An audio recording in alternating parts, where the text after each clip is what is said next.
L'essentiel, mon ami, commence avec ce que je considère comme le plus grand mensonge qu'on nous ait vendu ces dernières années.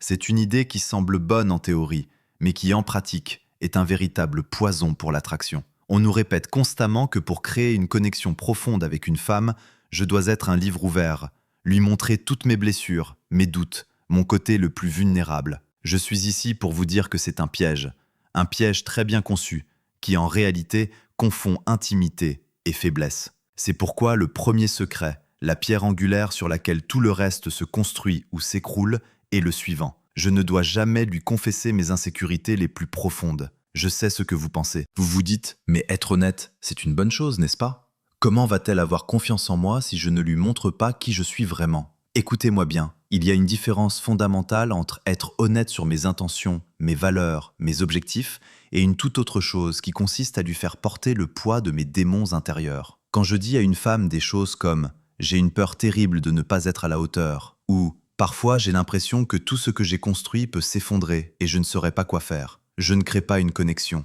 Au contraire, je sème un doute profond. À cet instant précis, elle pourrait me prendre dans ses bras, me consoler, me dire de belles paroles. Mais dans le fond de son esprit, dans cet endroit primal qu'elle ne contrôle pas avec la logique, je viens d'allumer une alerte rouge. Je lui ai montré une fissure dans l'armure de l'homme qui est censé être son roc, son pilier.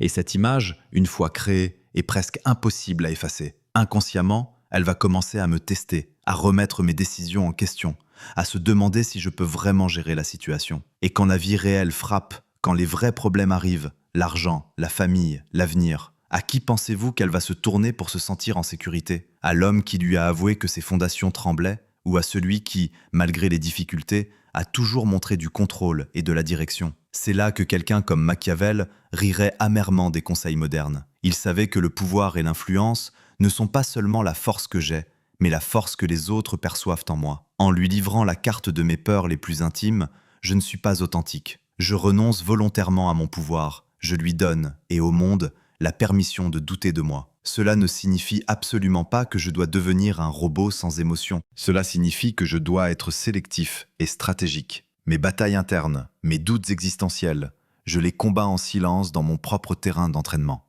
Je les traite au sport, en soulevant des poids jusqu'à ce que mon corps réduise au silence mon esprit. J'écris dans un journal pour leur donner forme et les comprendre, ou j'en discute avec un frère d'armes, un mentor, un homme de confiance qui a vécu la même chose. Mais à elle, à la femme dont je veux conserver le désir et le respect, je montre le résultat de cette bataille, le calme, la décision, la certitude. Elle n'a pas besoin de voir le processus sanglant de la forge de l'épée. Elle a besoin de sentir la solidité de sa lame quand la vie l'exige. Donc, la prochaine fois que je ressens l'envie de me confier et de lui dévoiler mes peurs les plus sombres pour un soulagement momentané, je m'arrête et je me demande « Que préfères-tu ?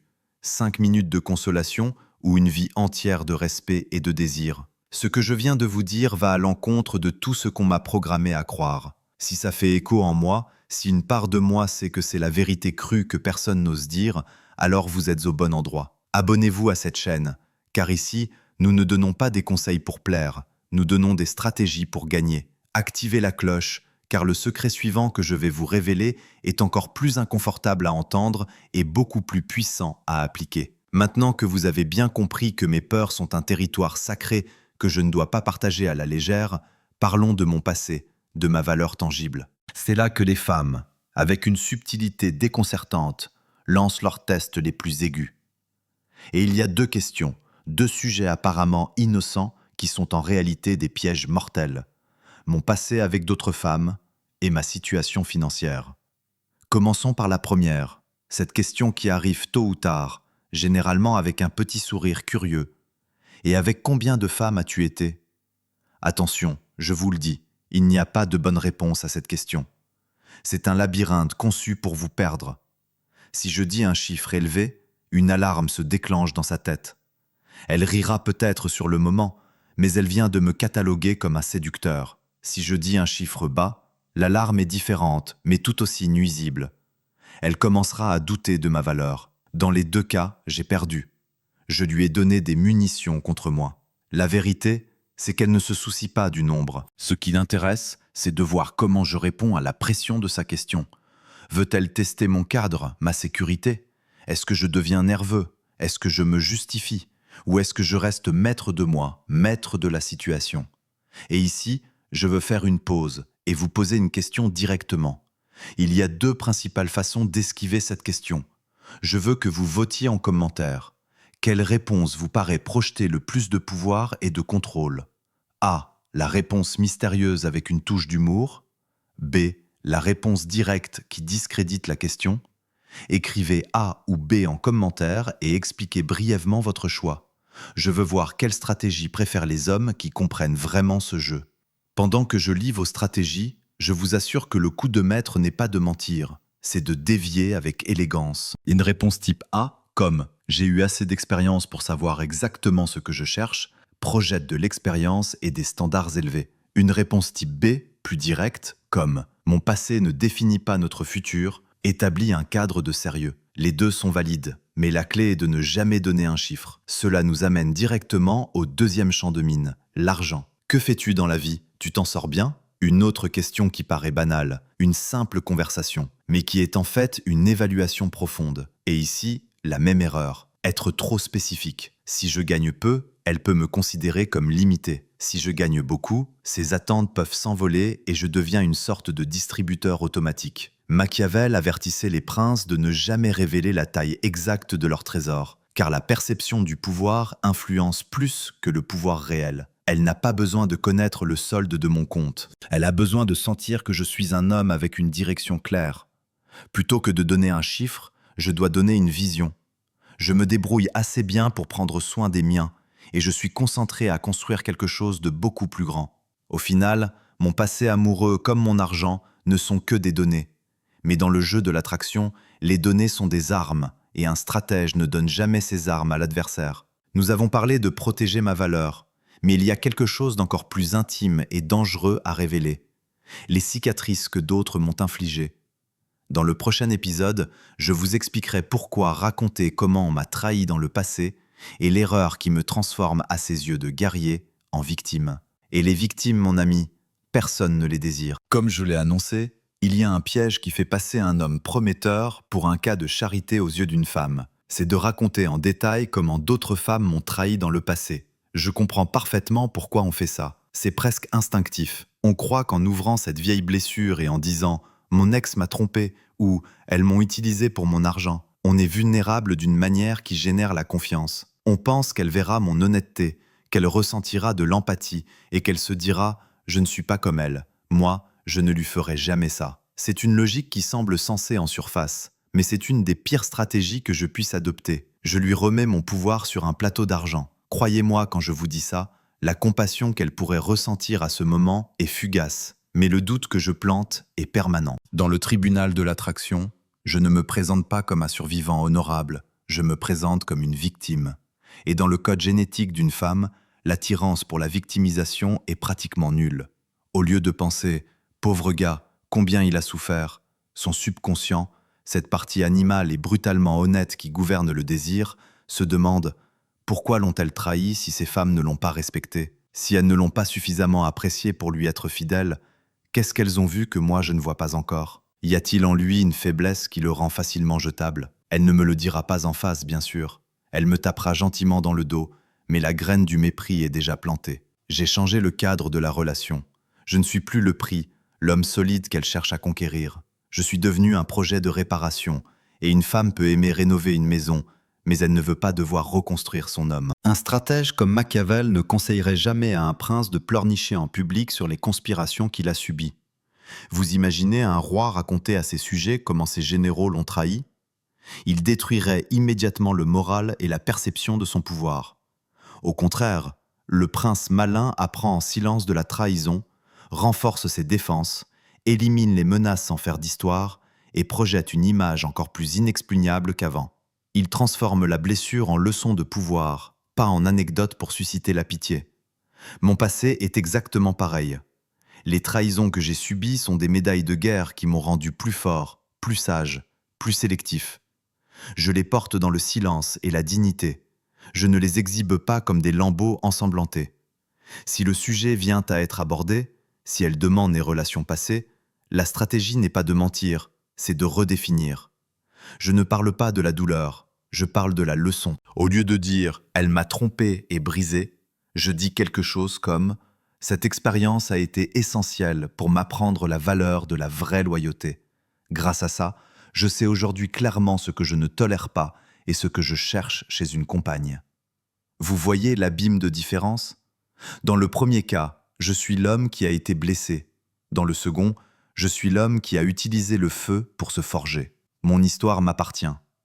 Chaque trahison, chaque coup est une marche, mais seulement si je choisis de m'en servir pour monter, pas pour m'asseoir à pleurer dessus. En partageant le drame, je l'invite à me voir comme quelqu'un de fragile. En partageant la sagesse tirée du drame, je l'invite à admirer ma force. Nous avons blindé mon esprit, ma valeur et mon passé.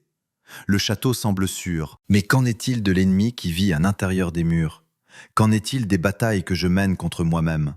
Dans le prochain chapitre, nous allons aborder le secret le plus intime et le plus dangereux de tous, la carte de mes faiblesses actuelles. Et je vous expliquerai pourquoi livrer cette carte, c'est comme lui donner la clé de ma destruction. Nous avons déjà protégé mon esprit, ma valeur et mon histoire des perceptions extérieures. Il nous reste un dernier bastion à défendre, le plus vulnérable de tous, car l'ennemi habite à l'intérieur. Et celui-ci, mon ami, est le secret qui sépare les hommes respectés de ceux qui finissent par être pleins. Le cinquième et dernier secret est le plus intime, et donc le plus dévastateur à révéler. Je ne dois jamais confesser mes faiblesses structurelles, ces luttes internes et défauts de caractère que je n'ai pas encore surmontés. Je ne parle pas d'avoir une mauvaise journée, je parle de ces vérités brutes qui me définissent dans mon état actuel.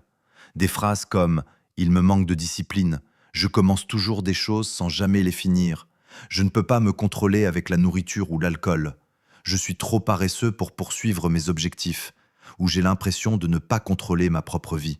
Ce ne sont pas des confessions de vulnérabilité, ce sont des admissions d'impuissance. C'est comme ouvrir la porte de mon château et montrer à l'envahisseur que mes gardes sont ivres et endormis. L'envie de partager ça vient d'un lieu compréhensible. Je cherche l'absolution. Je veux qu'elle me dise « Ne t'inquiète pas, je t'aime comme tu es », ou que je la fasse devenir mon allié dans ma guerre contre moi-même. Mais en faisant cela, je commets une erreur fatale. Je confonds son rôle. Elle est ma femme, ma compagne, mon amante. Elle n'est pas ma thérapeute, ni mon coach, et certainement pas ma mère. Au moment précis où je lui livre la carte de mes failles non résolues, la dynamique de pouvoir implose. Elle pourrait instinctivement, pour me protéger, prendre un rôle de soignante. Elle commencera à m'aider, à me surveiller, à me demander si je suis allé à la salle de sport, si j'ai contrôlé mes dépenses. Et même si ses intentions sont bonnes, je viens d'assassiner la polarité sexuelle. J'ai cessé d'être l'homme qui la guide et la protège pour devenir un projet, un enfant de plus à diriger. Et soyez brutalement honnête avec vous-même.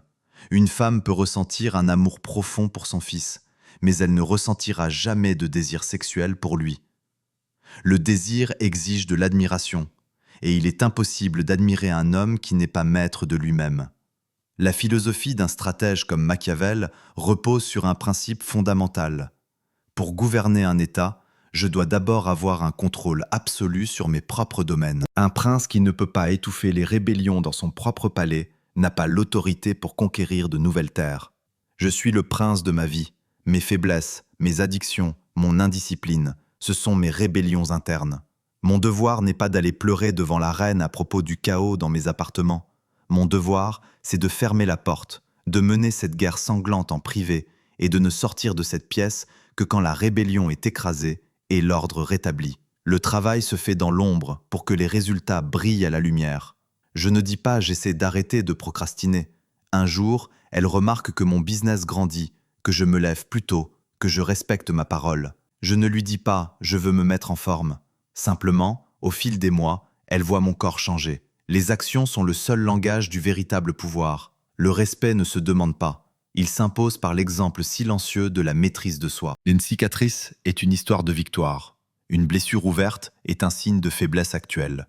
Apprenez à faire la différence entre les deux. Je peux lui raconter comment j'ai surmonté une difficulté dans le passé, car cela fait partie des cicatrices. Mais jamais, jamais je ne lui montre la blessure qui saigne encore. Maintenant, vous comprenez, ces 5 secrets ne sont pas là pour encourager le mensonge ou la fausseté. Ils concernent la gestion stratégique du pouvoir, du mystère et du respect. Ils expliquent que la plus puissante attraction ne vient pas de la confession, mais de la maîtrise. Avec ce savoir, je ne suis plus un simple joueur du jeu, j'ai le manuel. Dans la partie finale, nous assemblerons toutes les pièces pour que vous ne compreniez pas seulement les règles, mais que vous deveniez le maître du plateau. Le schéma est clair. Il ne s'agit pas de mentir, mais de contrôler la narration. Mon pouvoir ne réside pas dans ce que je confesse, mais dans ce que je protège avec discipline. Un homme qui se maîtrise n'a pas besoin de demander le respect, il l'impose en silence. Abonnez-vous pour continuer d'affiner votre stratégie. Et maintenant, aidez un autre homme. Écrivez en commentaire le meilleur conseil de pouvoir que vous avez appris. Transformons cette section en manuel pour ceux qui savent jouer. On se voit au sommet.